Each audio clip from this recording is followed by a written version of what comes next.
સચિન જીઆઈડીસીમાં 2 દિવસ પહેલા ત્રીજા માળેથી ટ્રોલી તૂટીને બીજા માળે ગુડ્સ લિફ્ટમાં હાજર મહિલા ઉપર પડતા ઈજા થવા પામી હતી।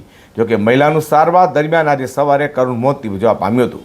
જોકે સ્મીમેર હોસ્પિટલ ખાતે વળતરની માગણી મુદ્દે પરિવાર સહિત લોકોએ તેનો મૃતદેહ સ્વીકારવાની મનાઈ કરી દીધી હતી। જોકે વળતરની માગણી સંતોષાતા મૃતદેહ સ્વીકારવામાં આવ્યો છે।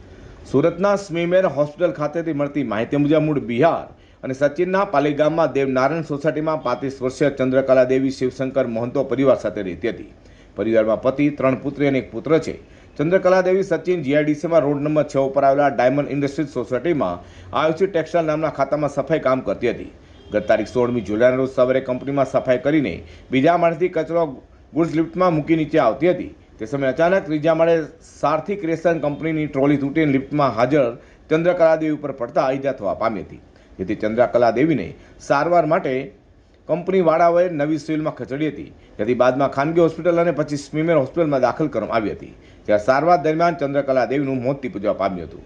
ત્યારબાદ ચંદ્રકલા દેવીના પરિવાર સંબંધી સહિતનાઓ જણાવ્યું હતું કે કંપનીવાળા અમને જાણ કર્યા વગર તેમને સારવાર માટે નવી સિવિલમાં લાવ્યા હતા અને તેમને એકલા મૂકીને જતા રહ્યા હતા।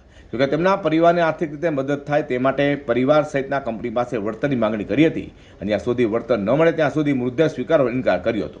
જોકે આખરે વળતર આપવાની માંગ કંપનીએ સંતોષતા मृतदेह स्वीकार्यो है। शिवशंकर महतो है। मरने का नाम क्या और क्या लगती है आपकी?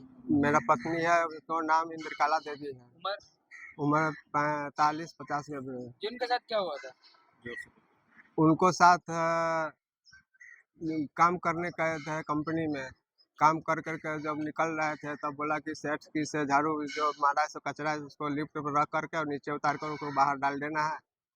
तो उसी जब किया, झाड़ू बाहर करके जब लिफ्ट में रख करके नीचे उतर रहा था तो ऊपर से कोई न कोई कचरा क्या गिरा दिया, टॉली गिरा दिया।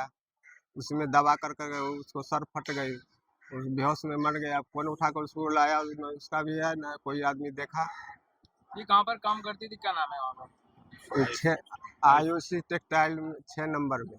વધુમાં મૃતક ચંદ્રકલા દેવીના પરિવારજનોએ જણાવ્યું હતું કે ચંદ્રકલા દેવીના પતિ પણ કામ કરી શકે તેવી સ્થિતિમાં નથી અને સંતાનોને ભણાવવા માટે રૂપિયાની જરૂર પડશે તેવી માંગણી કરાતા આખરે વળતર માંગણી સ્વીકારવામાં આવી હતી।